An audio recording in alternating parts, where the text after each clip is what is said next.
Donc, je tiens à vous remercier à toutes et tous pour votre présence ce matin. Je suis ravi de voir que nous sommes aussi nombreux et nombreuses à vouloir mieux comprendre les enjeux autour de l'évolution du reporting extra-financier des entreprises. Comme vous le savez, depuis plusieurs mois, l'Union européenne travaille à la révision de la directive sur la publication d'informations non financières, celle qu'on appelle également la directive NFRD, et qui impose aux grandes entreprises de publier des rapports sur les aspects tant environnementaux que sociaux liés à leurs activités. Alors, cette initiative ambitieuse s'insère dans un contexte où les demandes de transparence se sont accrues, où l'on observe aujourd'hui une volonté politique de définir collectivement ce qui contribue ou non à l'avènement d'une société durable. Alors, la vocation du Cercle de Giverny, qui organise ce webinaire aujourd'hui, c'est de faire dialoguer les décideurs qui sont soucieux de favoriser le déploiement d'une RSE systémique, ainsi que les acteurs de tout horizon qui sont engagés dans l'accélération de la transformation écologique et sociale. Alors, l'objectif de ce webinaire est de décrypter ensemble les enjeux de la révision ainsi que les changements concrets qui s'en suivront pour les entreprises. En organisant cet événement, on souhaite aussi répondre à une demande des membres du cercle qui sont désireux d'avoir un éclairage sur cette thématique. Alors, le sujet peut paraître de prime abord très technique, voire compliqué. Il nous semble important que chacun et chacune puisse se saisir pleinement de ce sujet. Parce que la publication d'informations représente aujourd'hui un élément central de la RSE et le reporting permet à l'entreprise de rendre compte de sa stratégie RSE et des incidences sociales et environnementales de son activité auprès de l'ensemble de ses parties prenantes. Alors, la fameuse DPEF, Déclaration de performance extra-financière, telle qu'elle existe depuis 2017, s'est imposée en tant qu'outil d'analyse pour mieux appréhender la performance des entreprises dans sa globalité, au-delà même d'une compréhension purement financière. Alors, les acteurs financiers s'en servent aujourd'hui pour orienter leur stratégie d'investissement et faire advenir une vraie finance durable. Elle s'est également révélée comme un instrument de gestion et de prévention des risques sociaux et environnementaux, on le voit, parce que des citoyens, même la société civile, peuvent s'en emparer. Enfin, l'extra-financier, c'est une opportunité pour la performance globale des entreprises, tant françaises qu'européennes, puisqu'elle permet de différencier les acteurs économiques vertueux et d'accroître leur compétitivité. Alors, l'objectif de la révision est donc d'homogénéiser, d'établir un référentiel commun et nos intervenants aujourd'hui qui connaissent bien mieux que moi et parfaitement le sujet pourront en parler, d'établir un référentiel commun pour le reporting extra-financier, tout en répondant aux attentes et aux besoins en termes d'accessibilité et de comparabilité des données ESG. Alors, à l'heure actuelle, plusieurs questions demeurent sur comment la nouvelle réglementation va concrètement être mise en place, son périmètre d'application et le contenu des nouvelles DPEF. Alors, si aucun texte pour le moment n'a été adopté par la Commission et le Parlement européen, la task force qui a été mandatée pour réfléchir à l'établissement du nouveau référentiel a remis début mars son rapport avec ses recommandations. Et Patrick de Cambourg, qui préside cette task force, ainsi que l'autorité des normes comptables, est notre invité et va nous exposer les résultats de ce travail et nous éclairer sur les évolutions qui devraient advenir. D'ailleurs, je le remercie chaleureusement d'avoir répondu positivement à notre invitation. Et avec l'harmonisation du reporting extra-financier, il y a aussi un enjeu plus général de consolidation de tout un écosystème d'acteurs dont l'ambition est de parvenir à construire une société plus résiliente et durable. Et parmi ces acteurs pionniers, on trouve également Mirova, qui est une société de gestion que vous connaissez, fondée par Philippe Zaouati, qui prendra également la parole pour évoquer, lui, les attentes des acteurs financiers sur la future réglementation notamment. Pour finir, n'hésitez pas en tant que participant à poser vos questions ou à réagir sur les interventions via l'onglet Q&R et pas l'onglet Converser. Donc, toutes les questions, n'hésitez pas à les poser dans Q et R. J'en poserai un maximum à nos intervenants et en particulier à la fin à Patrick de Cambourg lors du temps dédié à la fin de ce webinaire. Vous avez dans le chat le déroulé de ce webinaire avec la ministre Olivia Grégoire qui interviendra tout à l'heure. J'espère que vous prendrez toutes et tous plaisir à suivre ce webinaire et je laisse la parole à nos invités et en particulier à Patrick de Cambourg. Merci à vous. Bonjour à tous et merci Romain pour cette introduction. Donc sans plus attendre, je vais rentrer dans le vif du sujet en vous disant que historiquement, je pense que vous êtes déjà informé de l'historique rétrospectif et je vais essayer de préciser quand même et surtout donner une perspective après avoir évoqué peut-être le contenu des propositions que la Task Force a pu faire. Historiquement, si vous voulez, on a constaté que la première directive, la directive actuelle, la NFRD actuelle, était très principielle et n'aboutissait pas à un environnement de données de qualité suffisante. La Commission a réalisé une consultation au printemps 2020 qui a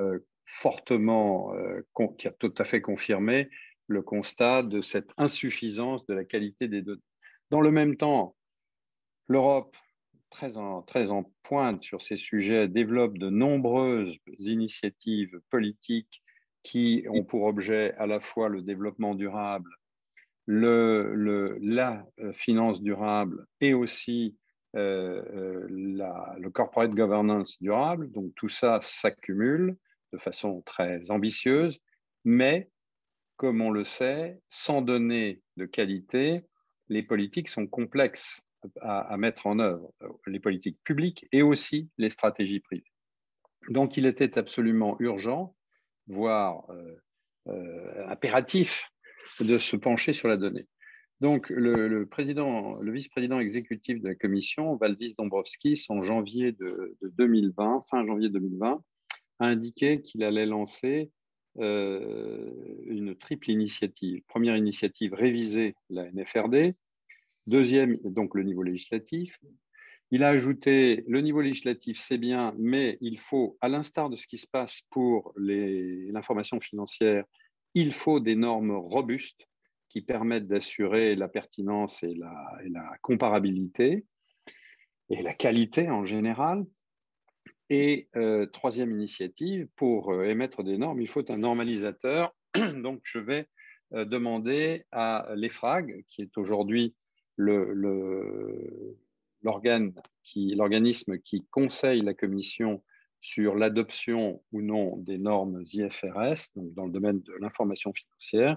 Je vais demander à son président de nous faire des propositions sur l'évolution de la gouvernance si l'EFRAG devait devenir le normalisateur européen en matière d'information non financière. Bon, la pandémie est arrivée, donc ça a pris un petit peu de temps, mais disons qu'à l'été 2020, tout ceci s'est mis en marche. D'un côté, les services de la Commission ont amorcé la révision de la directive.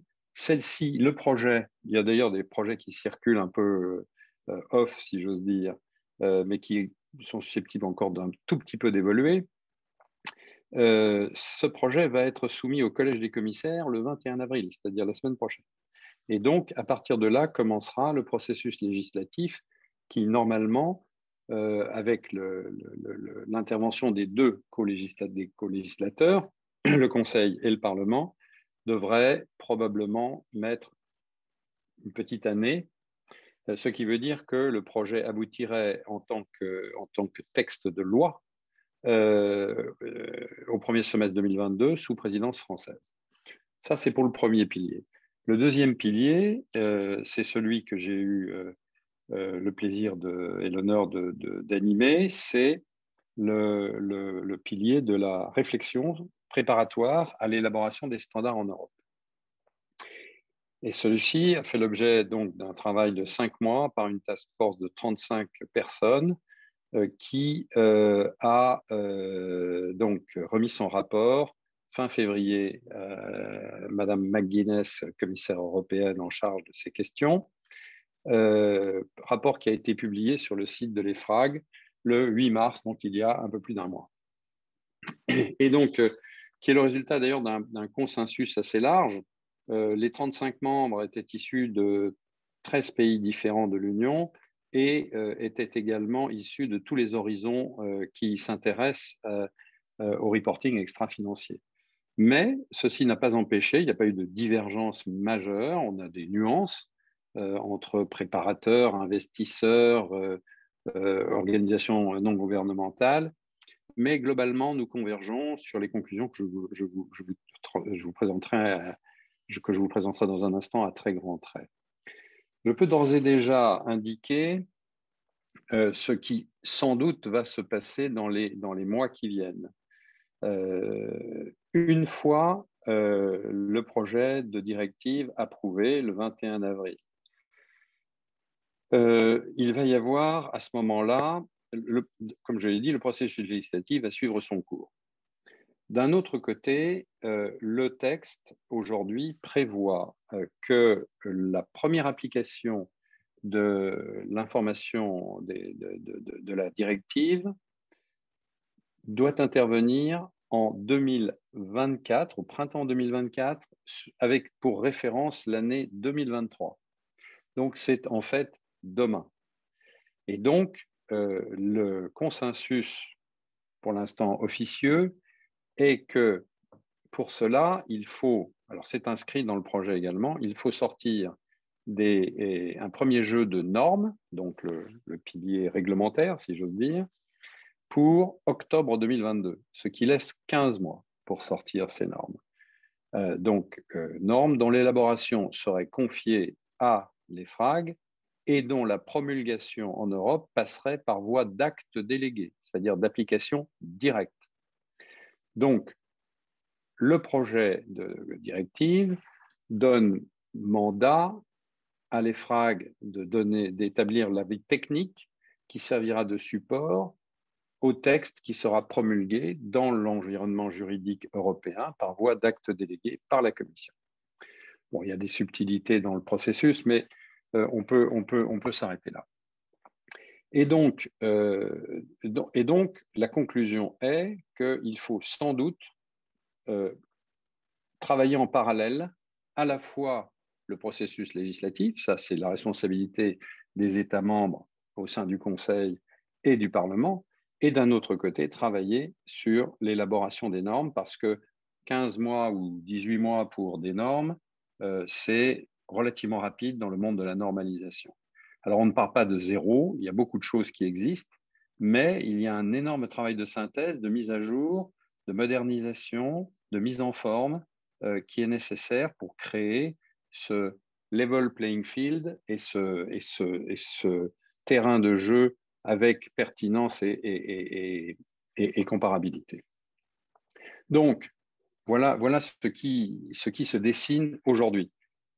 Ce qui se dessine aujourd'hui, c'est que les initiatives internationales que l'on connaît bien et qui s'intéressent à ces sujets-là sont aussi extrêmement actives. Voilà. Donc, il y a une question de collaboration, de co-construction entre l'initiative européenne qui est assez pionnière et qui rend obligatoire ces dispositions, qui rendra obligatoire ces dispositions, et ce qui se concocte au niveau international, qui pour l'instant est d'application volontaire. Voilà. Même si certains grands investisseurs expriment leur préférence pour tel ou tel référentiel, comme on pourra l'évoquer plus tard. Au fond, et de façon extrêmement rapide, le rapport indique en fait 4 choses. Un, le panorama européen que l'on a appelé les fondations, dans lequel la normalisation doit s'opérer, est assez spécifique. C'est une combinaison de principes et d'orientations qui est relativement unique. Et que j'aurai le loisir, puisque le temps nous est un peu compté, de décrire, si vous le souhaitez, à l'occasion des questions et réponses. Mais retenez que l'Union européenne est très en pointe sur tous ces sujets et qu'il y a des caractères assez distinctifs qui émergent des orientations politiques. Le rôle de la finance durable en est un, l'orientation vers la double matérialité, c'est-à-dire à la fois le risque pour l'entreprise et pour la création de valeur pour l'entreprise, mais aussi les risques que la société ou l'environnement porte du fait de l'activité des entreprises, c'est ce qu'on appelle la double matérialité, est un élément très distinctif. Le deuxième idée que je voulais souligner, c'est qu'il y a de ce fait la nécessité de bien clarifier ce que l'on appelle le cadre conceptuel de la normalisation. Alors, c'est un terme un peu barbare, mais qui veut dire qu'on s'attache à définir les grands principes qu'il va falloir décliner lorsque l'on travaille sur les normes. Et notamment la double matérialité, mais pas seulement le scope du reporting, c'est-à-dire est-ce qu'on s'intéresse à l'amont et à l'aval de l'entreprise, l'horizon de temps, etc. La troisième idée clé, elle est liée fondamentalement à l'idée que l'on travaille à la fois à moyen terme et à court à moyen terme, c'est la troisième idée, et aussi qu'on a un impératif de réussite à court terme. C'est la quatrième idée. Donc, on dessine dans le rapport une architecture cible de standards qui, quelque part, permettrait d'avoir une plateforme de couverture du sustainability reporting à horizon de la fin de la décennie, si je simplifie, en sachant qu'il faut garder une marge de manœuvre. Et la quatrième idée, donc, c'est qu'il faut livrer un premier jeu de standards pour fin 2022, un deuxième jeu de standards pour fin 2023, et que l'idée est de travailler par strates successives en ajoutant des informations qui ne contredisent pas celles qui ont été demandées dans les jeux de standards antérieurs. C'est un enrichissement progressif de l'information en partant d'un niveau déjà ambitieux et très différent de ce que l'on observe aujourd'hui, donc en 2024 sur 2022. La conviction profonde, et j'en terminerai peut-être là pour laisser la parole à Philippe Zawati, conformément au petit calendrier que vous nous avez communiqué, il est essentiel que l'on donne, en fait, à l'information extra-financière un statut comparable à celui de l'information financière. Je dis souvent, alors pardon de l'image, que l'information des entreprises marche sur deux jambes. Une jambe financière qui aujourd'hui est extrêmement bien structurée, qui a ses limites, mais qui est connue, qui fait l'objet de discussions très longues auxquelles je participe depuis un certain nombre d'années et qui raffine un certain nombre de choses. Alors, ce n'est pas parfait, mais au moins c'est clair.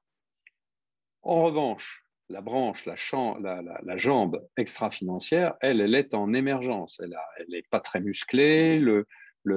L'architecture du squelette est encore un peu faible. Donc, en fait, on boite. Et donc, l'idéal est d'arriver à trouver, à donner une consistance à cette jambe extra-financière qui permette de marcher sur deux jambes, sous la coordination, parce que deux jambes, il faut un cerveau pour faire marcher les deux jambes, sur la coordination du cerveau de l'entreprise, c'est-à-dire de sa gouvernance, qui fait l'intégration des facteurs à la fois financiers et non financiers pour prendre ses décisions et pour les communiquer aux tiers. Et donc, c'est ça l'idée fondamentale. Donc, nous recommandons dans le rapport ce que nous avons appelé des Sustainability Statements, qui seraient le pendant des Financial Statements, qui regrouperaient l'information non financière standardisée à charge pour l'entreprise, dans le reste de son rapport de gestion, de faire l'intégration entre les deux domaines, étant précisé que l'architecture de standard vise une couverture large, ce qui est une différence, si je puis me permettre, avec la vision internationale aujourd'hui, qui est très tournée vers la matérialité financière exclusivement, et pour ce qui concerne l'IFRS, qui entend se consacrer d'abord au climat et de voir après. Donc, en fait, l'Europe a une vision assez large pour créer cette deuxième jambe qui incorpore d'ailleurs la vision un peu idéaliste d'ailleurs de traiter les intangibles, c'est-à-dire l'immatériel aussi. Voilà. Je vais peut-être m'arrêter là, Romain, Super, dans merci. l'intérêt de… Et on reprend tout à l'heure, on écoute Philippe, ensuite la ministre et à nouveau avec vous, Patrick, après. Philippe Zawati, donc, qui est le fondateur et le patron de Mirova, une société de gestion pionnière. Merci, Philippe. Alors, on va mettre le micro, Philippe.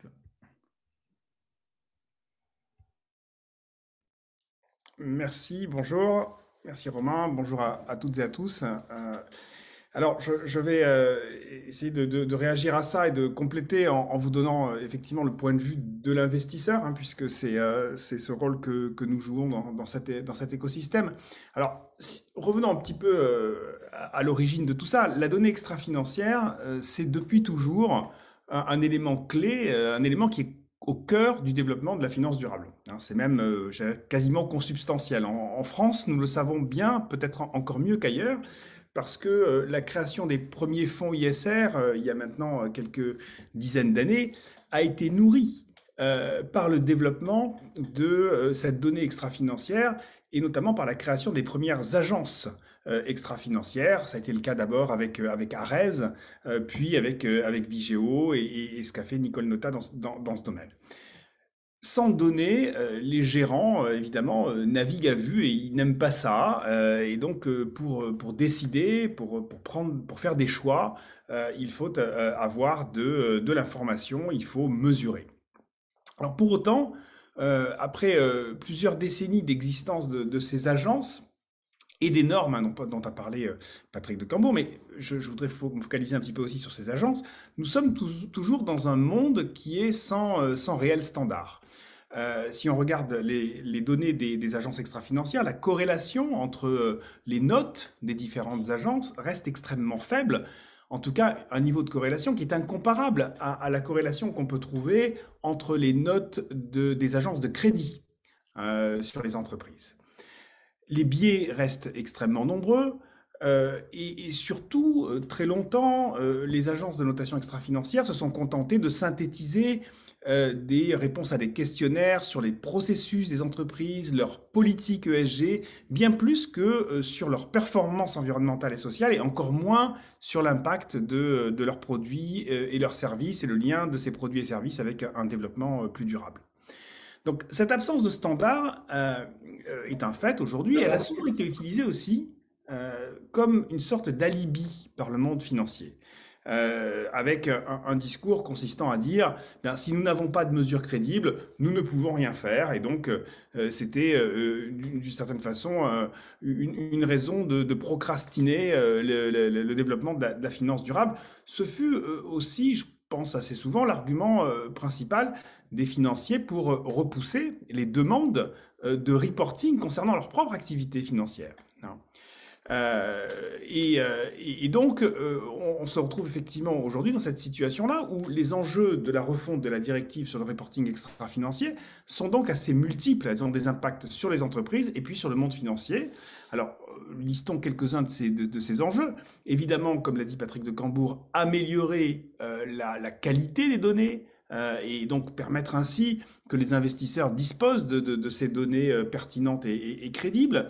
Et j'allais dire autrement dit, faire avancer en parallèle les exigences de reporting des entreprises et de la finance. Donc on a la directive NFRD dont on parle aujourd'hui, mais il faut évidemment mentionner la directive qui vient d'être mise en application il y a quelques semaines, qui est la directive SFDR, qui, elle, demande aux investisseurs, au monde financier, de reporter sur sa prise en compte des critères environnementaux et sociaux. Et donc, c'est finalement ces deux jambes-là, pour reprendre la métaphore de Patrick de Cambourg, sur un sujet différent, NFRD d'un côté, SFDR de l'autre. Il faut effectivement qu'on ait cette cohérence entre les données des entreprises et la façon dont elles sont utilisées par les reportings financiers.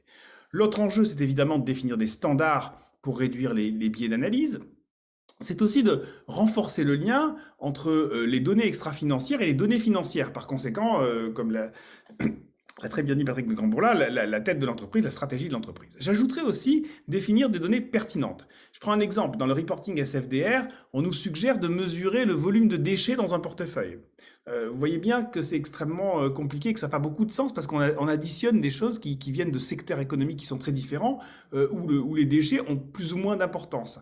De la même façon, je m'inquiète de la multiplication de reporting, de fonds d'investissement qu'on appelle reporting d'impact, où on ajoute un peu des choux et des carottes avec, par exemple, la consommation d'eau. Et alors, on va ajouter de la consommation d'eau d'une entreprise en Norvège et puis de la consommation d'eau d'une autre entreprise au Sahel. Évidemment, tout ça n'a pas beaucoup de sens. Donc, cette question de la pertinence, je crois, est clé. Alors, Patrick Cambourg l'a expliqué tout ça bien mieux que moi, mais je suis sûr qu'Olivier Grégoire mettra aussi l'accent sur la question de la souveraineté des normes et de l'importance pour l'Europe de ne pas se laisser imposer une vision, allez, disons, pour simplifier, une vision un peu américaine des choses. Pour autant, si ces évolutions vont clairement dans le bon sens et si l'Europe est, je crois, à nouveau au rendez-vous sur ce sujet, il manque, je pense, une pièce au puzzle. Et je voudrais détailler ce point-là. C'est que les questions environnementales et sociales sont complexes, elles sont multidimensionnelles. Les données brutes, celles qui viennent des entreprises, sont indispensables, mais elles ne sont pas suffisantes. Elles nécessitent de l'analyse. Or, cette analyse est aujourd'hui en grande partie dans les mains des acteurs américains, que ce soit les grandes agences de notation crédit ou les agences spécialisées en ESG, d'ailleurs les premières étant en train d'acheter les secondes. La concentration du secteur s'est accélérée ces dernières années et l'Europe manque d'acteurs de référence et d'un écosystème suffisamment riche. Donc il ne faudrait pas gagner d'une certaine façon la bataille des normes extra-financières et abandonner à d'autres la valeur ajoutée de l'analyse. Autrement dit, pour simplifier, il ne servirait à rien d'exiger des entreprises européennes de produire des données sur leur impact sur l'environnement ou la biodiversité, c'est-à-dire cette double matérialité, si finalement l'analyse qui en est faite s'appuie sur la seule matérialité financière. Et cette analyse est par ailleurs, d'ailleurs, autant un enjeu d'expertise humaine que de technologie, avec le développement notamment d'outils d'intelligence artificielle. Donc il me semble donc nécessaire que la France et l'Union européenne développent en même temps que les normes une politique, si je puis dire, industrielle, en favorisant l'émergence d'agences de notation européennes, en lançant des appels à projets, en soutenant des incubateurs de fintech qui utilisent ces données ESG. Le renforcement de cet écosystème est aussi un moyen de mieux faire accepter d'ailleurs les nouvelles exigences de reporting aux entreprises européennes. C'est le gage que les données produites seront utilisées avec une philosophie et une démarche cohérente avec les exigences réglementaires. Un autre point me semble important à expliquer, c'est que les données extra-financières ne proviennent pas ou plus, ou disons de moins en moins exclusivement du reporting des entreprises.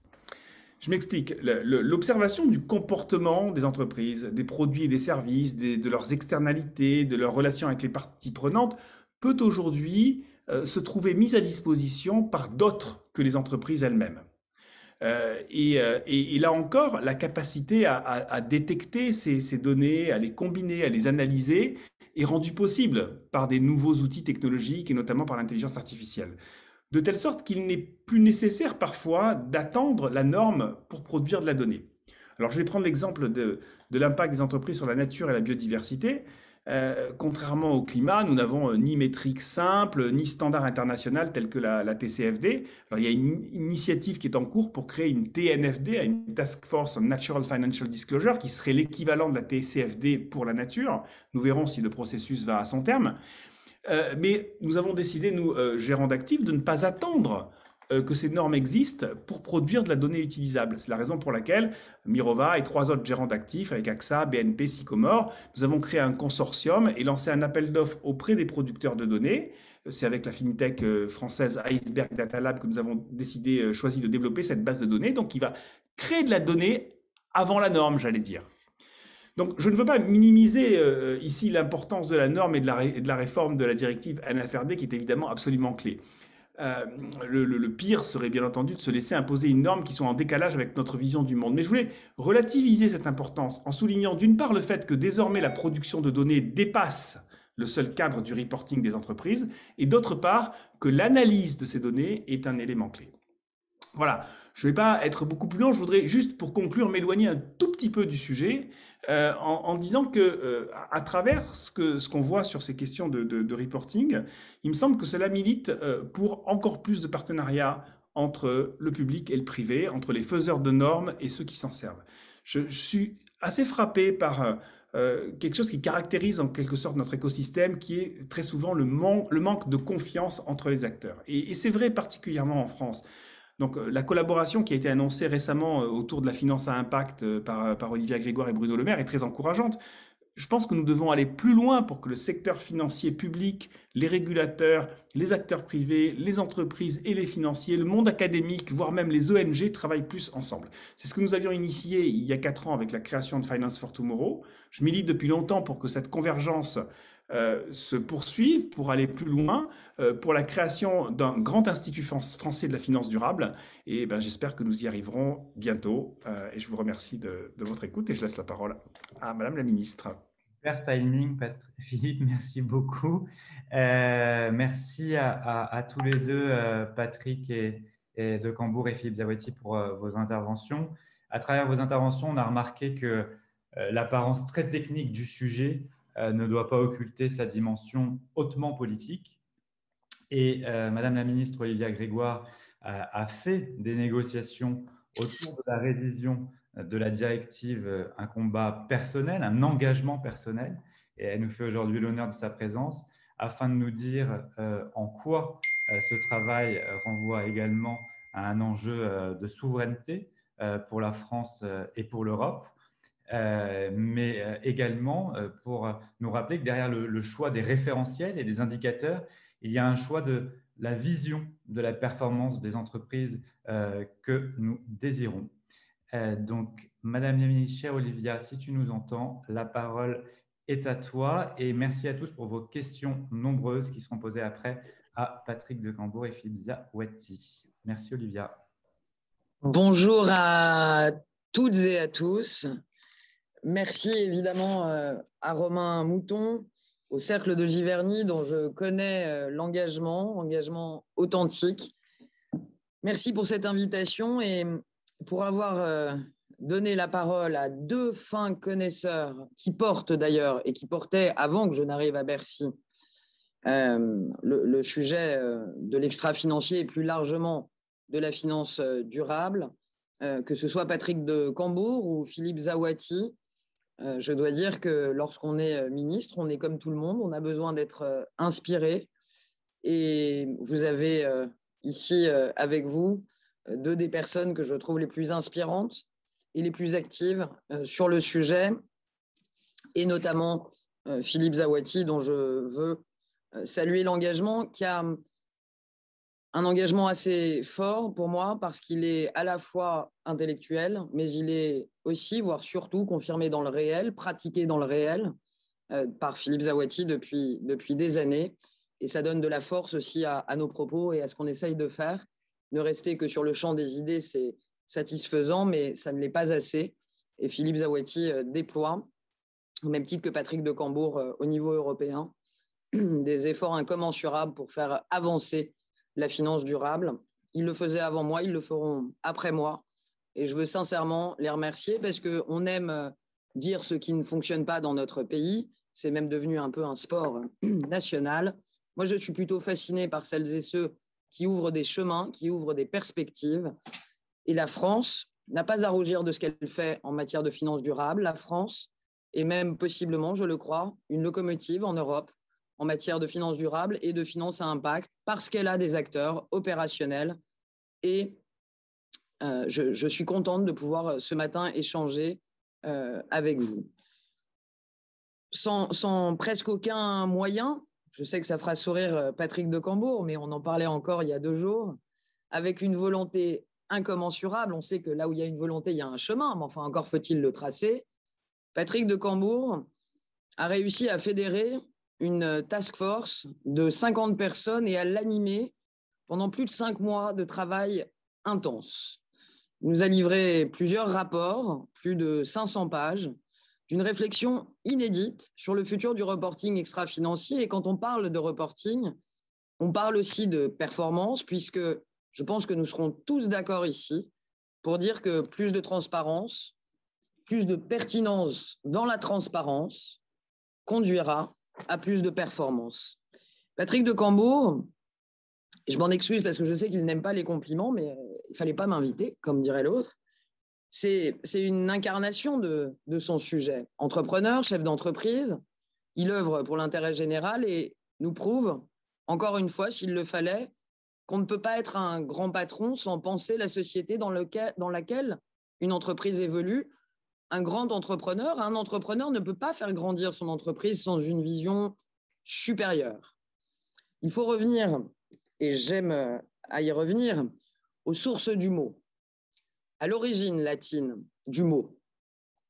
Le mot latin « prehendere » signifie saisir, prendre pour maîtriser, différemment du verbe capérer, signifiant saisir, avec la notion de s'emparer, de capter, voire d'accaparer. Entreprendre, prehendere, c'est donc se saisir de quelque chose pour le maîtriser, mais pas pour l'accaparer. Avec Patrick de Cambourg, nous voulons maîtriser cette donnée et certainement pas l'accaparer. J'en profite pour signaler que si on veut se garantir contre tout accaparement, le mieux est encore de diffuser largement. Je pense que toute notre gratitude et notre reconnaissance s'exprimera encore mieux qu'elle sera partagée. Je vous incite donc très sincèrement d'abord à lire les rapports, mais surtout à relayer les rapports de la task force. Quelques mots sur le fond du sujet qui nous intéresse. Pour des raisons culturelles, réglementaires ou économiques, la demande pour des entreprises responsables n'a, je crois, jamais été aussi forte. Celles qui ne respectent pas l'environnement, leurs salariés, les droits de l'homme dans leurs filiales, n'ont pas d'avenir. Permettez-moi d'appuyer ma conviction sur quelques exemples de littérature économique récents et dont nous nous ferons d'ailleurs un plaisir de partager les références. D'abord, parmi les entreprises qui communiquent leurs émissions de CO2, on constate que les entreprises affichant la plus forte intensité de carbone sont celles qui ont les coûts d'endettement les plus élevés, alors que la transparence sur les émissions entraîne une réduction significative de l'endettement. On remarque aussi que les entreprises les plus responsables ont été les plus résilientes durant les crises successives de 2008, mais aussi de 2020, pourtant de nature, comme vous le savez, très différente. Les chocs de demande et les chocs d'offres créent donc le même choc de confiance et surtout le même réflexe croissant de responsabilité. Du côté du secteur financier, on sait que 50% des actifs en circulation feront l'objet d'une analyse ESG d'ici 2025. Ce qu'il faut comprendre en creux, c'est donc que les entreprises non performantes auront de plus en plus de difficultés à trouver des financements, car les investisseurs souhaitent eux-mêmes et vont devoir même eux-mêmes transformer leur bilan. Aujourd'hui, le premier enjeu à mes yeux est celui de la qualité de l'information extra-financière. Nous souhaitons que l'Europe avance vite, car nous avons cruellement besoin d'informations pertinentes et de qualité sur nos entreprises. C'est la seule façon dont les entreprises conduiront des stratégies de transition crédibles et surtout efficaces. L'important, ça n'est plus seulement la crédibilité, mais surtout l'impact tangible des entreprises sur l'environnement ou la cohésion sociale. Je ne fais confiance qu'à l'Europe, peu importe ce que pensent parfois les esprits chagrins, je ne fais confiance qu'à l'Europe pour développer de tels standards. Parce que je crois que l'Europe est le continent de l'intérêt général et de l'exemplarité en matière sociale, environnementale et de gouvernance, le continent aussi de l'ESG, le continent qui porte au sein de l'Europe, c'est chez nous, ici, qu'il y a le plus d'actifs ESG en stock comme en flux. Que ce soit en termes quantitatifs ou qualitatifs, l'Europe est le continent de l'ESG. C'est donc, chers amis, ce matin, d'un sujet, en réalité, qui a les avatars d'un sujet technique, mais en réalité, c'est un sujet de souveraineté politique dont nous parlons ce matin. J'oserais même dire un enjeu de civilisation pour l'Europe. Sera-t-elle capable de poser les indicateurs, de poser le standard setter européen qui permettront d'émettre les indicateurs qui reflètent, qui incarnent, qui portent la réalité du modèle économique et social européen? C'est ça l'enjeu. Ou déléguerons-nous, comme nous l'avons fait par le passé, vous le savez, la construction de cette norme à des acteurs extra-européens qui n'ont pas les mêmes pratiques économiques et sociales? C'est vraiment un enjeu de civilisation, c'est aussi un enjeu industriel. Il ne faudrait vraiment pas que l'histoire nous joue encore des tours. Il ne faudrait vraiment pas que nos régulations profitent à des entreprises extra-européennes qui développeraient des solutions pour les appliquer. Nous devons développer les solutions techniques et intellectuelles pour aider nos entreprises à traiter la question du reporting extra-financier et des stratégies de transition grâce à de bons outils de collecte et d'analyse. Au cœur du sujet de la performance extra-financière, il y a incontestablement le sujet de la donnée et le sujet de la qualité de cette donnée. Patrick le sait, je suis à ses côtés, je l'étais et je continuerai. Je veux croire que l'Europe va le faire, je veux croire que l'Europe ira vite pour montrer sa détermination.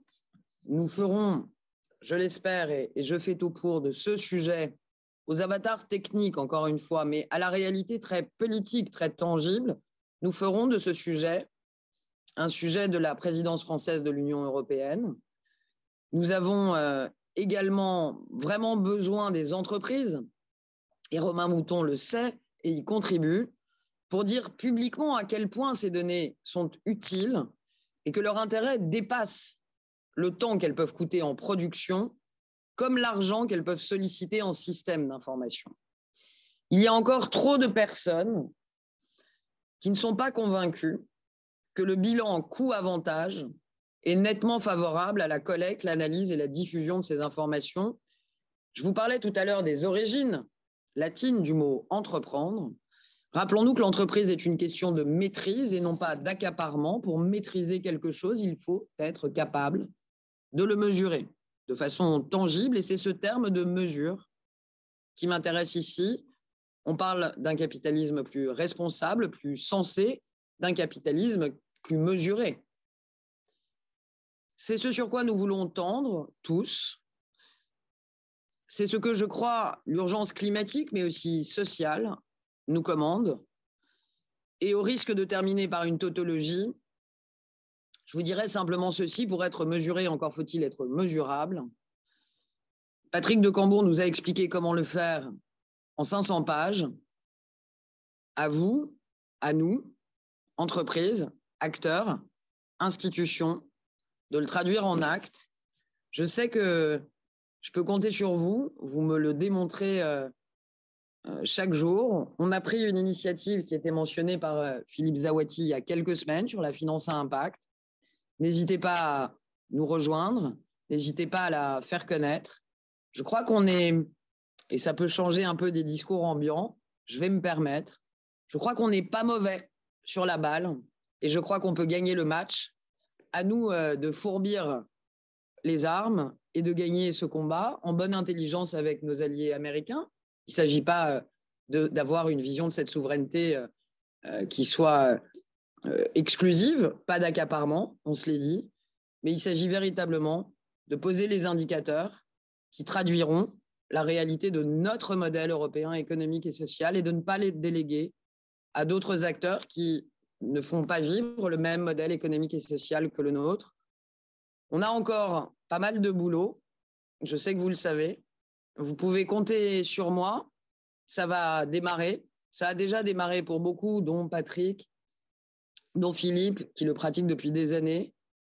Mais dès la semaine prochaine, le coup va partir. La révision de la directive NFRD va être posée, normalement le 21 avril. À 7 heures, je n'ai pas de changement de date. Mais je suis moins bien informé que Patrick de Cambourg, qui, s'il y a changement de date, nous le dira, mais je crois que c'est bien le 21 avril.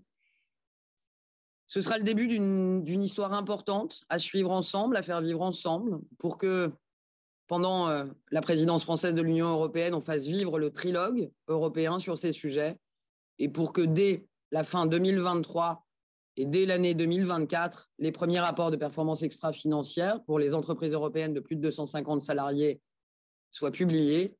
Autant vous dire, mais vous le savez déjà, que c'est demain.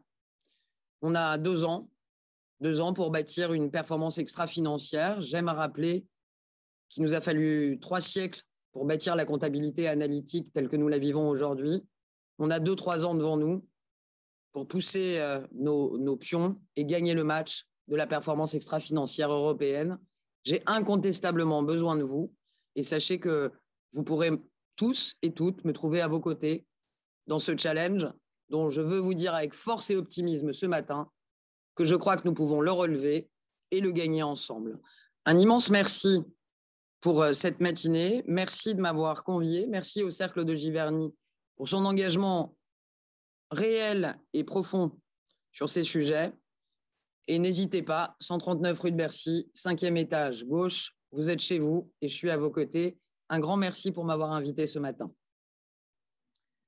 Merci Olivia. Est-ce que tu as quelques minutes pour répondre à 3 questions? On m'avait dit que tu pouvais partir à 10 heures. À quelle heure? Alors, juste question technique. Le Sénat, ça démarre? Ça démarre à 10h30. Alors, j'ai vraiment j'ai 10 minutes max, pour une bonne raison que je partage. Je porte ensuite, je suis au Sénat sur une PPL ensuite et je ne voudrais pas mettre les sénateurs de mauvaise humeur. Alors, j'ai 3 questions très rapides qui ont été posées. La première, c'est quel impact sur les TPE, PME et est-ce qu'il y aura une différence entre les tailles d'entreprise et les secteurs d'entreprise? Donc ça, c'est la première question.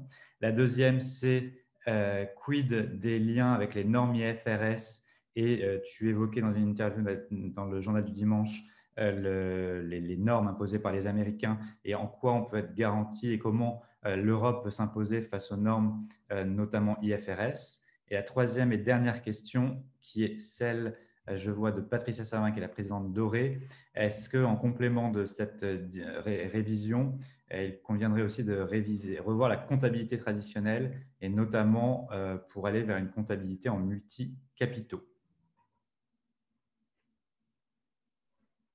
Alors, merci Romain. Comme je n'ai pas changé, je vais répondre à celle que je maîtrise. Mais après, sur la dernière, par exemple, je pense que vous avez de meilleurs spécialistes que moi pour y répondre. Et pardonnez-moi, je pense que Patrick de Cambourg est la personne idoine.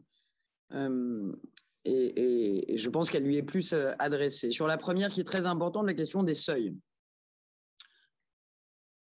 Le seuil entrevu et dont je crois qu'il sera posé dans la révision de la directive NFRD est celui des entreprises de plus de 250 salariés. Premièrement, vous dire, parce que je sais que ça râlera, mais vous dire que c'est important parce que la directive de 2014 ne s'adressait qu'aux entreprises de plus de 500 salariés. Et donc, on descend, si je puis dire, le seuil à 250 salariés pour embarquer dans cette dynamique, notamment les entreprises de taille intermédiaire. Et donc, l'idée, c'est que les entreprises vont devoir, à compter de 250 salariés, déployer la publication de leurs données ESG. Pour autant, il y a une chose qui me tient beaucoup à cœur, c'est de ne pas laisser croire que nos PME, que même parfois nos TPE, j'en ai beaucoup d'exemples, ne souhaiteraient pas être partie prenante de cette évolution, pour ne pas dire révolution. Quand on parle de justice, c'est valable aussi pour les entreprises. Et donc, on a beaucoup de PME qui font déjà beaucoup de choses, que ce soit en matière de production décarbonée, que ce soit en matière d'achat responsable, que ce soit en matière de pratiques RH. Et je pense qu'il est important de leur laisser la possibilité aussi de donner à voir tout ou partie de leurs données extra-financières. La norme à proprement parler et la directive qui sera posée, c'est donc à partir de 250 salariés, mais deux choses. D'abord, l'Europe, ce sera, je crois, la même chose sur le devoir de vigilance, mais on en parlera une prochaine fois. L'Europe va encourager les TPME à s'intéresser au sujet et possiblement aussi à avoir des démarches volontaires de publication de performances extra-financières. Et en parallèle de ce point de vue européen que je soutiens, je vais moi-même, et nous en reparlerons, et j'en profite pour remercier Romain Mouton de son engagement à mes côtés sur ce sujet. Nous allons lancer une initiative importante fin avril, et puis on la relancera plus fortement fin mai, pour proposer aux entreprises françaises de venir publier les données qu'elles souhaitent en matière de performance extra-financière sur une plateforme que la France va lancer et qui, elle, sera ouverte à toutes les entreprises, peu importe leur taille, et notamment aux PME qui souhaitent donner à voir et valoriser leurs données d'ESG. Et donc, si le mouvement, je dirais, au plan juridique, concerne plutôt les plus de 250, nous allons essayer d'élargir le spectre dès le démarrage pour embarquer aussi nos PME. Je pense qu'il est très important de ne pas exclure les PME de ce mouvement, d'autant plus important qu'elles sont pour la plupart désireuses, en tout cas les PME françaises, de rejoindre le mouvement. Donc, en droit, elles ne seront pas directement concernées. Dans les faits, et notamment par le truchement de la plateforme que je lancerai durant ce printemps 2021, elles seront cordialement invitées à enclencher la démarche. Après, mais vous le savez, il faut les accompagner. Moi, je me bats au Parlement pour qu'on dépasse un peu certains yaka faucons. les PME sont prêtes et ont envie de publier. Encore faut-il, quand on a une boîte de 40 salariés, par exemple, savoir quel indicateur, comment on le constitue, comment on le consolide. Tout ça est plus difficile pour une entreprise de 40 personnes que pour une entreprise de 4000 personnes qui a peut-être plus de ressources, plus d'expertise, plus de conseils extérieurs. Et donc, il y a tout un travail de comment j'accompagne les PME dans cette démarche, aussi avec des outils d'accompagnement et d'autodiagnostic. Ce sera le cœur de la plateforme que nous lancerons prochainement et dont j'aurai grand plaisir à reparler avec vous. Deuxièmement, IFRS. IFRS, on a perdu le match il y a un moment. C'était dans les années 2000.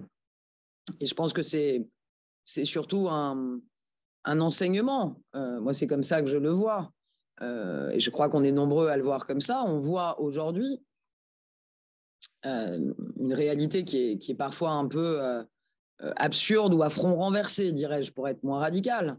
Mais c'est quand même notoire que nos amis américains, sur certaines normes comptables, dont IFRS, ont réussi à imposer ces standards-là en Europe.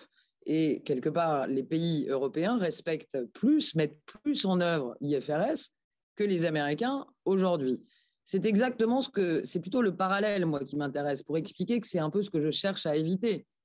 C'est-à-dire l'élaboration d'une norme que nous appliquerions nous-mêmes plus que ceux-là même qui l'ont élaborée et qui sont exogènes à l'Europe. C'est ça qui est intéressant, je crois, dans le parallèle entre IFRS et NFRD. C'est quand j'entends encore sur les plateaux des gens se lamenter que nous n'ayons pas une agence de rating, de notation européenne ou même française, alors même que nous en avions une avec une personnalité féminine forte, évidemment Nicole Notat, sur ce sujet, en avance. Nous étions en avance, nous avons perdu l'avance et nous avons même perdu nos agences de rating. Il n'y a pas aujourd'hui d'agence de rating financier français comme nous aurions pu l'envisager.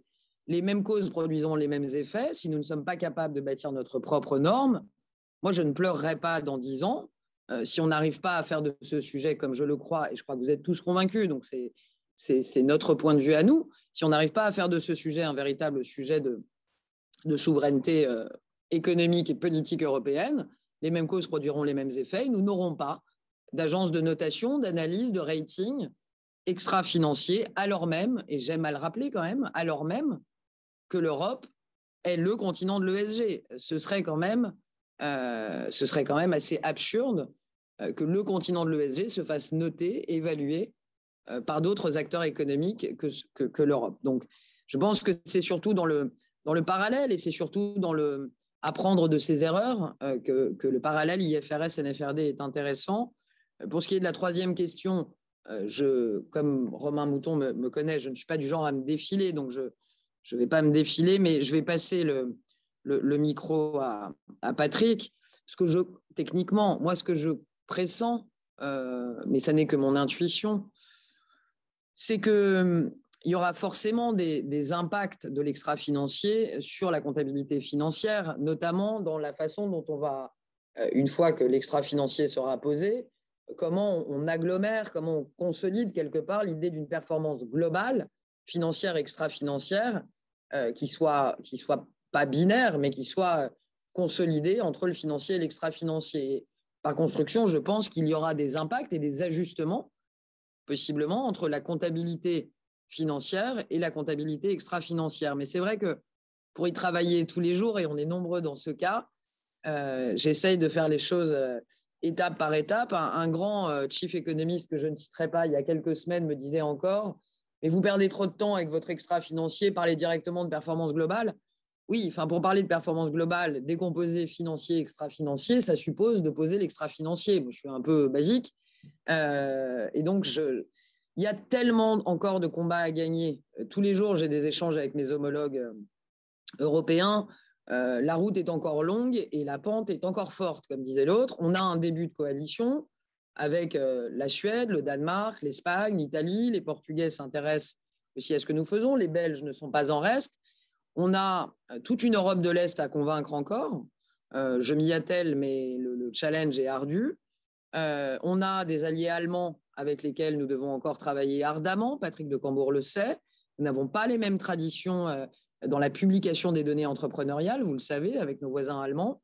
Donc, avant de penser 2030, c'est-à-dire performance globale consolidée, de façon un peu cartésienne, et je m'en excuse, moi, c'est vrai que je réfléchis step by step. Déjà 2022, réussir le trilogue, 2023, enclencher les actes délégués, 2024, voir les premiers rapports de performance extra-financière émerger. Je pense que c'est un sujet qui nous occupera à partir de ce moment-là. Et je pense qu'il ne faut pas griller les étapes et qu'avant de parler de performance globale, il faut déjà être solide sur nos appuis en matière d'extra-financier. Mais techniquement, je pense que Patrick de Cambourg sera peut-être plus précis que moi, mais en tout cas, en termes d'intuition, pour ce qui me concerne, voilà comment je ressens l'impact extra-financier sur le financier. Mais de grâce, allons step by step. On a encore beaucoup de combats, beaucoup de batailles à gagner avant de gagner ce combat global ensemble. Donc, concentrons-nous aussi sur les étapes, concentrons-nous sur le soutien aux acteurs européens, concentrons-nous sur la mise en lumière aussi de practices comme celle de Mirova, faut-il le citer. Voilà, step by step, avant de regarder après-demain. Sinon, on risque de louper des portes et ce serait dommage. Merci beaucoup, Olivia. On va te libérer pour aller au Sénat. Merci pour ce témoignage, cette information, ces éléments et bon courage pour ces négociations européennes. On sait que tu portes. Merci à vous. Vous savez, c'est important d'être soutenu aussi. Donc, merci parce que en tout cas, je sais que je peux compter sur vous. En tout cas, de voir qu'il y a plus de 100 personnes, on a quasiment 120 personnes qui sont connectées sur ce sujet technique qu'est la NFRD, qui sont issues de toutes les boîtes françaises, de toutes les tailles, qui sont connectées, qui attendaient ces éléments d'information. C'est la preuve qu'il y a une attente forte des entreprises françaises. Donc, merci beaucoup, Olivia, et bonne journée à toi. On va enchaîner tout de suite avec Patrick de Cambourg, qui peut peut-être réagir du coup à la dernière question d'Olivia sur le sujet de la comptabilité en triple capital et peut-être réagir aussi à l'interpellation 12 de Philippe tout à l'heure sur vos éléments de discours. Merci Romain. Merci à Olivia de me passer le ballon. En fait, effectivement, je crois qu'il faut… Intégration ne veut pas dire confusion et ne veut pas dire globalisation trop vite. C'est-à-dire que l'information financière répond à des concepts qui sont bien établis. Et il faut rentrer dans le détail pour bien comprendre, et pardon si c'est un peu technique, mais par exemple, un passif, c'est quelque chose qui doit être déboursé selon toute probabilité. C'est quand même clair. Donc aujourd'hui, si vous voulez, il y a une vision entre guillemets restrictive, mais informative de ce qu'est un passif, parce que on doit démontrer, on ne comptabilise pas un passif pour n'importe quoi, on comptabilise un passif lorsque l'entreprise risque de devoir débourser une somme.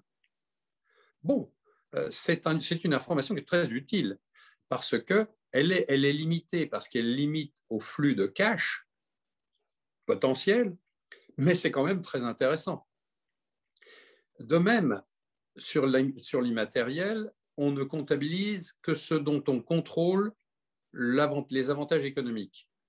Une immobilisation qu'on a achetée, effectivement, elle reste, elle produit des flux. Si elle n'en produit plus, on l'amortit parce qu'elle s'use, mais aussi on doit la passer par pertes et profits si elle n'est plus utile.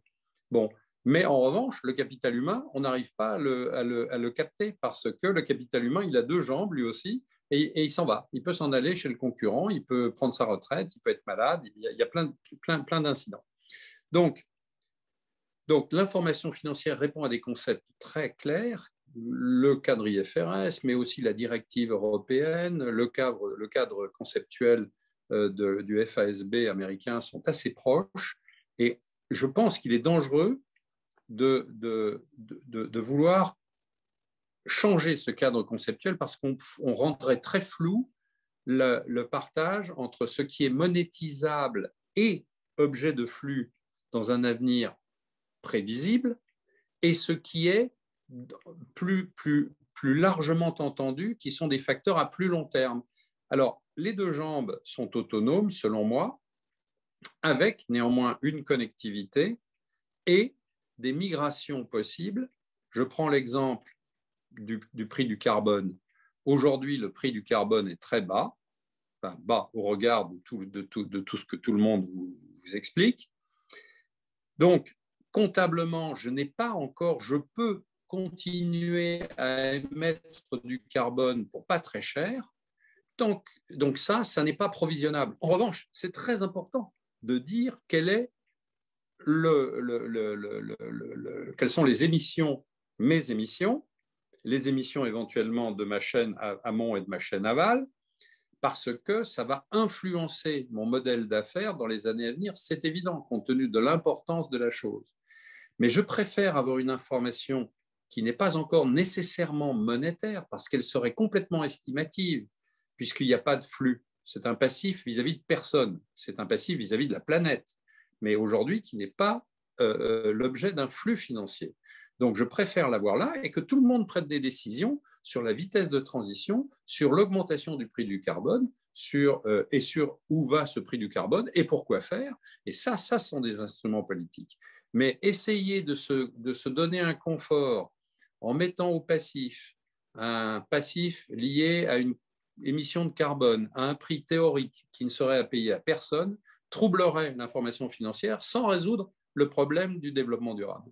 Donc c'est pour ça que je suis prudent et que je trouve que les deux ont leur raison d'être et doivent être vus en harmonie, en connectivité. Cela a été dit par Philippe et je ne peux que souscrire. L'idée un peu je dirais, tautologique de dire je vais réussir à tout intégrer dans un seul état, la réalité est trop complexe. Il appartient de distinguer, à mon avis, ce qui est principalement et exclusivement monétaire, qui est l'information financière, de ce qui ne l'est pas, qui l'est partiellement dans certains cas, mais qui débouche sur une influence financière indirecte à un moment donné complexe, et de bien vérifier les influences progressives dans le temps. La double matérialité, c'est ça pour moi. Il y a une vision internationale qui est, à mon avis, assez caricaturale. On dit, ah ben voilà, on va s'occuper de la matérialité financière et puis on laissera les autres s'occuper de la matérialité environnementale et sociale. Et puis on va construire un monde où il y aura un building block financier puis un building block environnemental et social. Pour moi, ce n'est pas vrai du tout. C'est-à-dire que chaque phénomène que l'on cherche à approcher, il a à la fois un impact environnemental et social et un impact sur la création de valeur, donc un impact financier. Simplement, c'est une question d'intensité dans le temps. Rares sont les phénomènes qui ne sont que environnementaux et sociaux ou que financiers. Donc, il faut au contraire faire l'évaluation de l'importance du phénomène sous les deux angles en même temps et ensuite de voir comment ça évolue dans le temps. Ça, c'est de la vraie information. Et puis, je souscris totalement à ce que Philippe a dit tout à l'heure, c'est-à-dire que ce qui est intéressant, il y a deux choses sur lesquelles je voudrais réagir très rapidement. La première, c'est que je suis tout à fait d'accord avec lui pour dire que les agences de notation ont plutôt fait de la collecte de données pour faire de l'analyse que de l'analyse fondée sur des données fiables. C'est compliqué. Et donc, aujourd'hui, c'est pour ça que ça n'est pas le seul comment dirais-je, le seul front, mais le front de la donnée est important et on peut bâtir à un coût, à mon avis, bien moindre, des analyses de données dès l'instant qu'on a des données fiables. La deuxième chose, c'est que ce qui est intéressant, c'est l'action, ce sont les trajectoires, c'est pas tellement le statique. Le statique est intéressant, la trajectoire rétrospective, c'est intéressant, mais la trajectoire prospective, c'est aussi fondamental et c'est dans le rapport. Quant à la qualité, nous faisons la promotion dans le rapport de dire qu'on doit avoir à la fois de la pertinence, de l'image fidèle, ce qui implique un certain volume d'informations mises en cohérence, du caractère compréhensible de l'information, de sa comparabilité et de sa fiabilité. Il faut ce qu'on appelle une piste d'audit ou une piste de justification de ces dires. Sinon, on est dans le déclaratif pur qui, dans le fond, relève plus de l'intention que de la réalité. Voilà, pardon, j'ai vu que Philippe voulait intervenir, je m'arrête là. Vous vouliez réagir, Philippe? Après, Oui, juste pour nuancer, juste petite nuance sur la comptabilité. J'entends, je suis globalement d'accord avec le fait qu'on ne peut pas tout mélanger. Après, je pense qu'il faut qu'on arrive aussi à sortir quand même du discours qu'on entend parfois consistant à dire la comptabilité, de certaine façon, c'est vrai, c'est chiffré, donc c'est vrai, et donc l'extra-financier, ben, c'est un peu moins vrai. Or, la comptabilité elle-même, même si c'est sur des données chiffrées et financières, elle s'appuie quand même sur des présupposés, des cadres.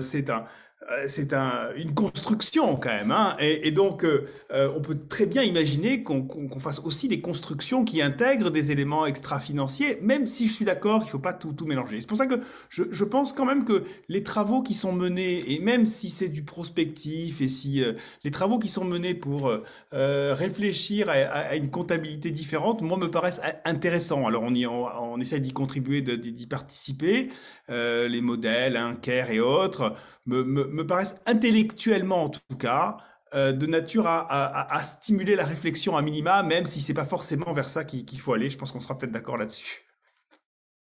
Vous parlez de modèles, je connais au moins 2 chairs qui s'intéressent au multicapital et j'en suis les travaux avec grande attention. Je trouve que c'est expérimental.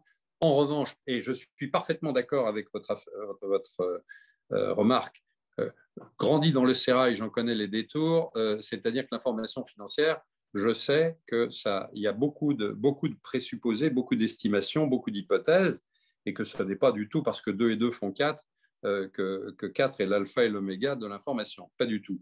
Et donc, je suis tout à fait d'accord avec vous.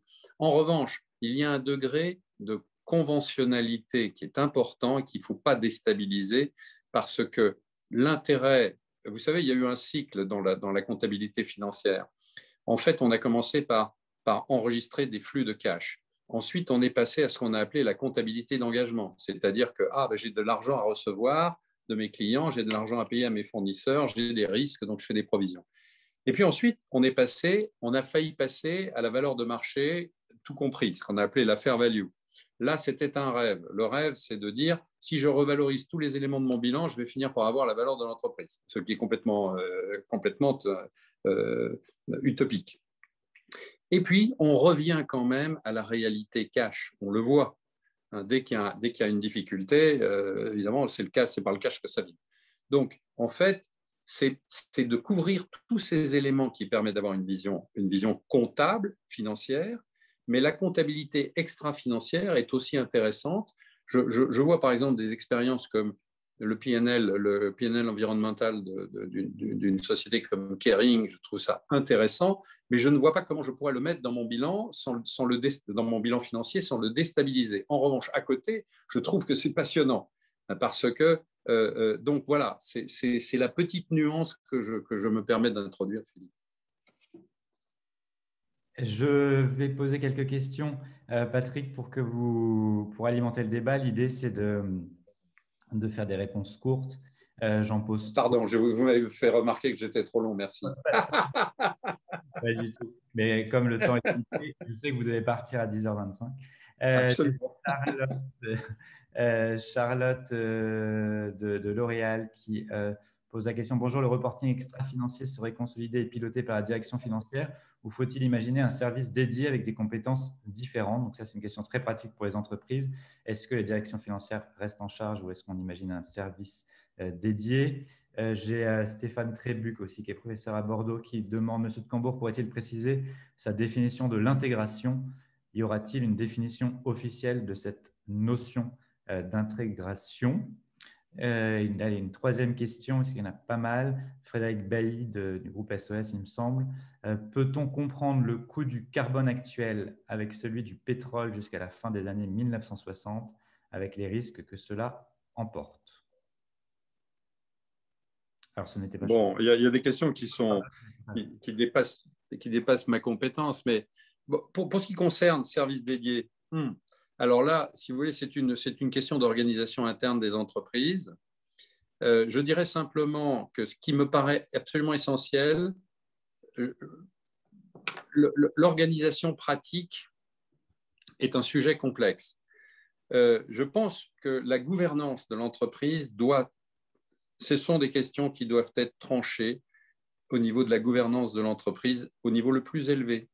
C'est-à-dire que de même qu'il existe un comité d'audit financier, je pense qu'il n'est pas déraisonnable de confier à un comité, qu'il s'agit d'ailleurs du comité financier, mais en élargissant ses responsabilités ou un comité ad hoc, de confier des responsabilités je dirais d'enquête et d'examen pour le compte du conseil d'administration ou du conseil de surveillance. Je crois que c'est très important que ça remonte au plus haut niveau de l'entreprise. Pour ce qui concerne l'organisation pratique, bien sûr, les systèmes d'information sont des systèmes d'information. Il y a des questions de collecte qui sont complexes dans les reportings extra-financiers. En tant qu'à la fois auditeur et praticien pour le compte de l'organisation que je pilotais il y a encore quelques années, j'en suis parfaitement conscient. Donc, la collecte gagne en sécurité lorsque les systèmes sont intégrés. Hein, c'est évident. Lorsque on n'a pas, si vous voulez, un système qui va décompter les heures ou tout ce qui est social complètement déconnecté du financier, c'est très bien que les données pratiques sur tout ce qui est HR soient assez liées avec les données financières. Maintenant, faut-il pour autant mettre ça sous la responsabilité du directeur financier?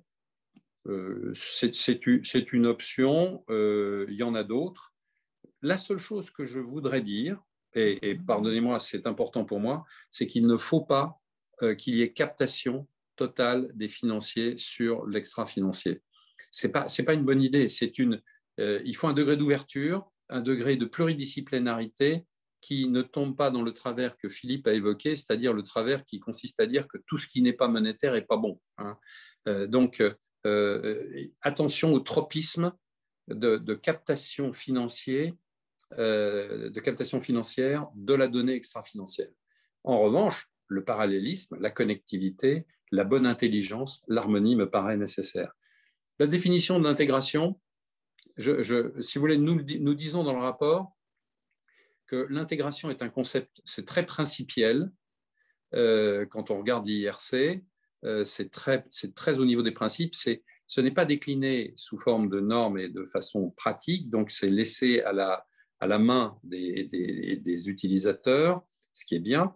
Nous sommes très favorables à un concept d'intégration, mais pour intégrer, il faut avoir des zones clairement dites, des périmètres très clairs, le périmètre financier assez clair, le périmètre extra-financier qui devrait se clarifier et se densifier, et qu'ensuite, il appartient, nous insistons sur ce point, il appartient à la gouvernance de l'entreprise de faire l'intégration entre ces deux dimensions et leur donner l'importance, le poids relatif qu'elles souhaitent et de l'extérioriser dans leur vision du développement de l'entreprise. Et quant à carbone, pétrole et coûts, moi, je sais pas, la question est compliquée et je ne peux pas y répondre en 10 secondes.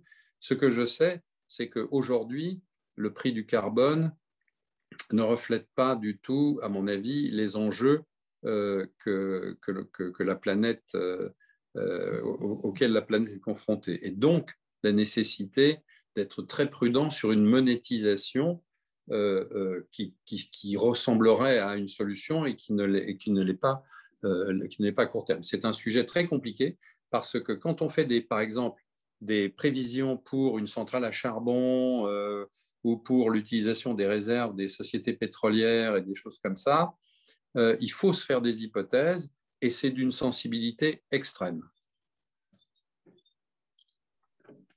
Merci Patrick. J'avais une question de Jean-Philippe. Alors, une double question technique de Jean-Philippe. 2 questions pour Patrick de Cambourg. Comment les travaux que vous avez menés peuvent-ils s'articuler avec les autres réflexions portées sur le même sujet par l'IIRC et le SASB notamment? Et 2, vous recommandez la création de Sustainability Statements. Cela n'est-il pas d'une certaine manière contradictoire avec l'ambition de développer le reporting intégré?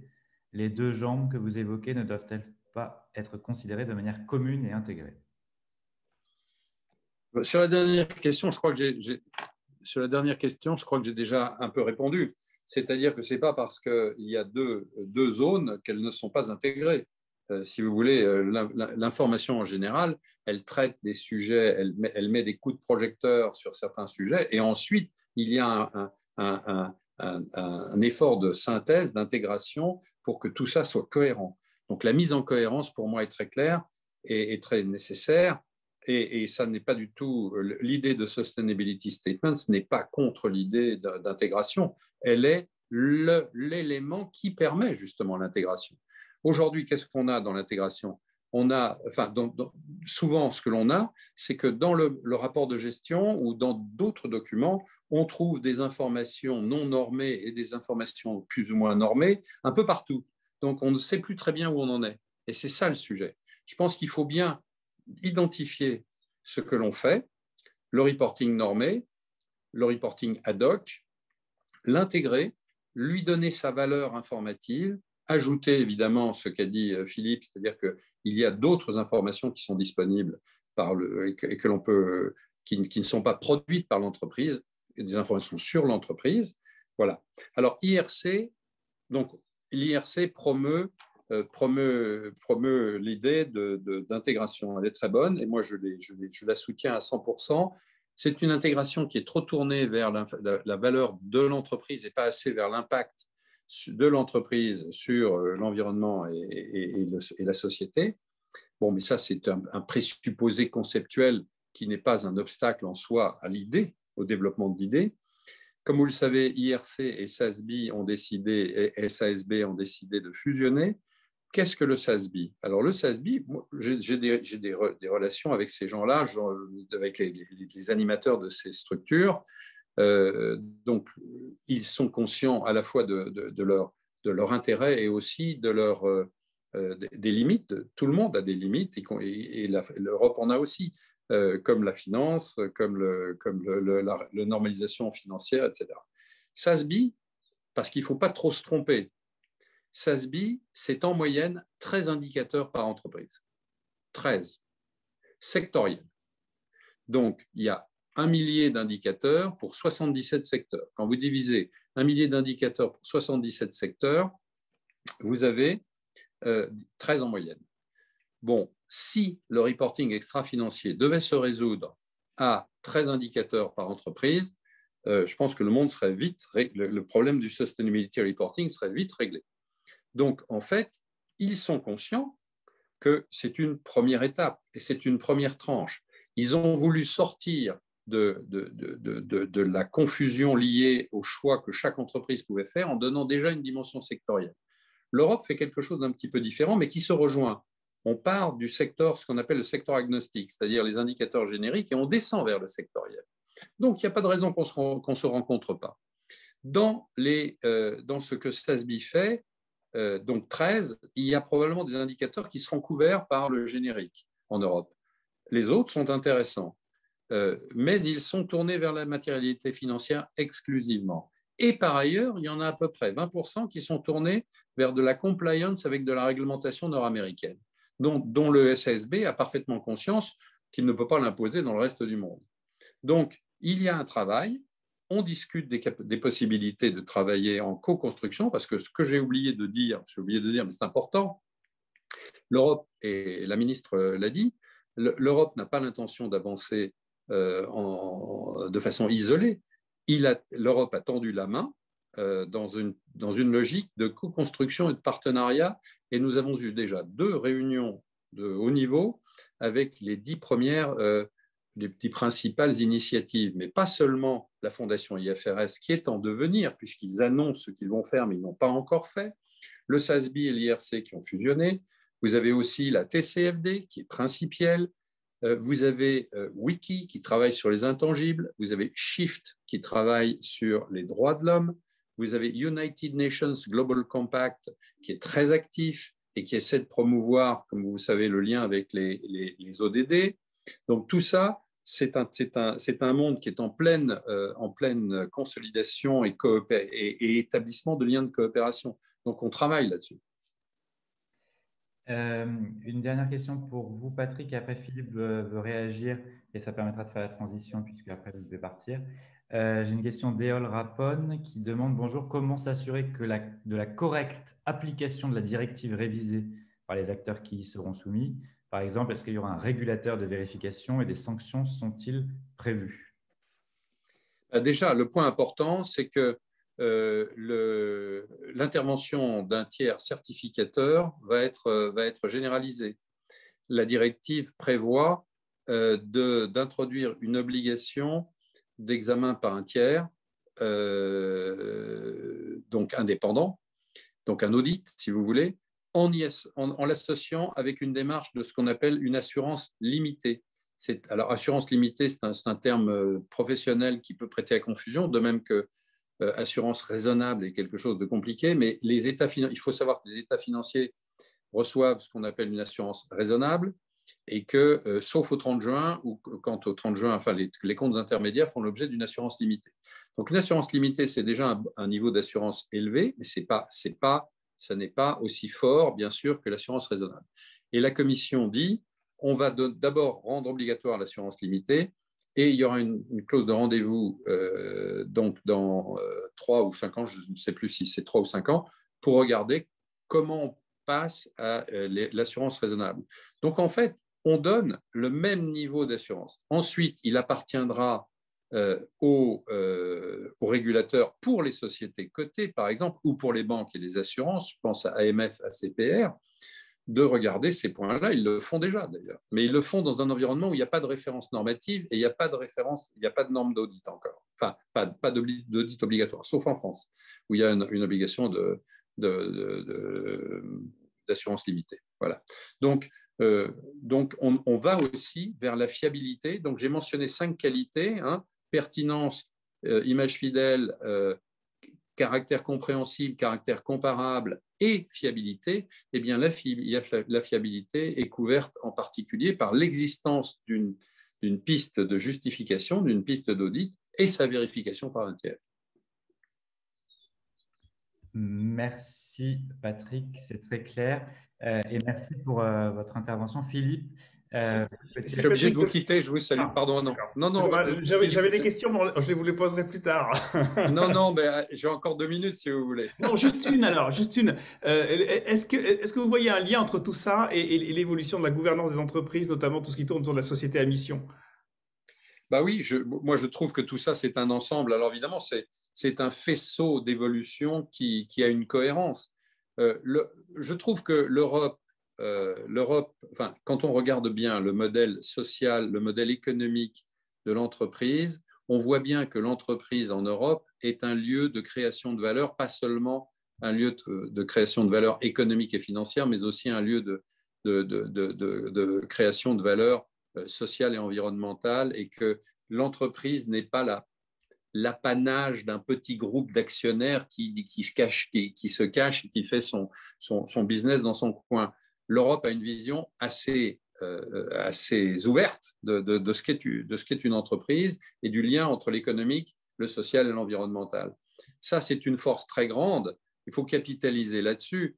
Le premier rapport que j'avais fait pour Bruno Le Maire en juin 2019 disait que c'était un avantage compétitif pour l'Europe parce que, les entreprises européennes seront à même de gérer les transitions de façon beaucoup plus efficace. 2, elles seront en mesure d'attirer des capitaux à des coûts moindres, me semble-t-il, parce qu'il y a un véritable appétit pour des capitaux responsables. Mais il faut éviter le greenwashing. Donc, pour ça, il faut faire de la pertinence et de la fiabilité et de la qualité d'information. Donc, alors, par ailleurs, la mission, qui est un terme assez générique, elle doit se décliner quelque part. Ce n'est pas la peine de faire une grande déclaration si on ne la vit pas. Donc, la déclinaison de la mission dans des objectifs stratégiques et de mise en œuvre, et une mesure de la performance sur le chemin critique qu'on s'est fixé pour servir un objectif général, ça me paraît être complètement dans le sujet. Sur ce, je vous salue et je suis désolé de devoir vous quitter, mais c'est le comité de gouvernance du fonds de concours de l'ANC qui m'attend. Voilà. Je vous salue tous et vous remercie de m'avoir invité. Merci beaucoup, Romain, et bonne fin de matinée à tous. Au revoir. Merci beaucoup, Patrick. Merci, Philippe, d'avoir pris le temps de répondre à ces questions. Merci à toutes et à tous pour la qualité des interventions et des questions. Merci à Olivier, à Grégoire. Vos différentes questions, bien évidemment nombreuses, n'hésitez pas à nous les envoyer par mail. On les fera passer aux intervenants si c'est possible. Ils y répondront bien évidemment, j'imagine, avec plaisir. En ce qui concerne la suite, j'espère que du coup, ce webinaire vous aura permis d'avoir une meilleure idée de ce à quoi ressemblera les prochaines DPEF. On mettra en ligne un replay, une newsletter vous permettra d'avoir les différentes informations à ce sujet et on vous fera passer également une note assez complète qu'on a prévue sur le sujet. Voilà, merci à tous. Je vous souhaite une excellente journée. Merci Philippe et bonne journée à chacun et chacune d'entre vous. À très bientôt pour un nouveau webinaire et pour le forum de Giverny le vendredi 3 septembre 2021. Merci à vous.